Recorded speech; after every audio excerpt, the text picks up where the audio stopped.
كابتن زياد الجراحي، مدير اداري قطاع الناشئين بالنادي المصري، اهلا بك كابتن. اهلا بحضرتك، وكل سنه وحضرتك طيب، وكل مصر طيب. توقعاتك لمباراه بكره ان شاء الله مصر وغانا؟ والله هو الماتش هيبقى صعب جدا في كوماسي، لان هناك طبعا على ارض غانا، وبس احنا حظنا عالي هناك ان شاء الله.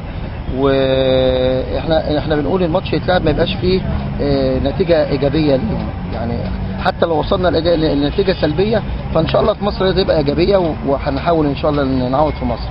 بس اهم حاجه ما يجيش فينا جون هناك. توقعاتك للتشكيل اللي برادلي هيبدا بيه المباراه؟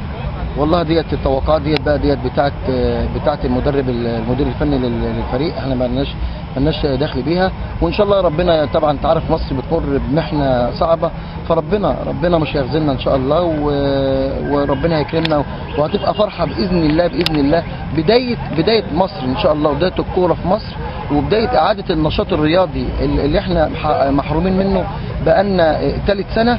ان شاء الله هتبقى بدايه كوره، بدايه كرويه لمصر جديده ان شاء الله، مع فوزنا بخانه وتأهلنا لكاس العالم ان شاء الله. مباراه بكره ان شاء الله مصر وغانا ان شاء الله باذن الله. اتمنى من الله سبحانه وتعالى ان منتخبنا يحقق الفوز، ولو ما حققش الفوز اكثر التقدير يبقى التعادل باذن الله. بس انا بصراحه اتمنى التعادل يبقى 1-1، لان دي افضل نتيجه بالنسبه للتعادل. توقعاتك ان شاء الله المباراه مصر وغانا يا كابتن محمود؟ والله مباراه مصر وغانا لقاء صعب، لان غانا حاليا من افضل فرق في افريقيا، وكلهم لعيبه محترفه ولاعيبه على مستوى عالي. فيا رب ان شاء الله كده ربنا يوفق لعيبتنا ونقدم مباراه كويسه ونتيجه كويسه، يعني تساعدنا في الاياب ان شاء الله.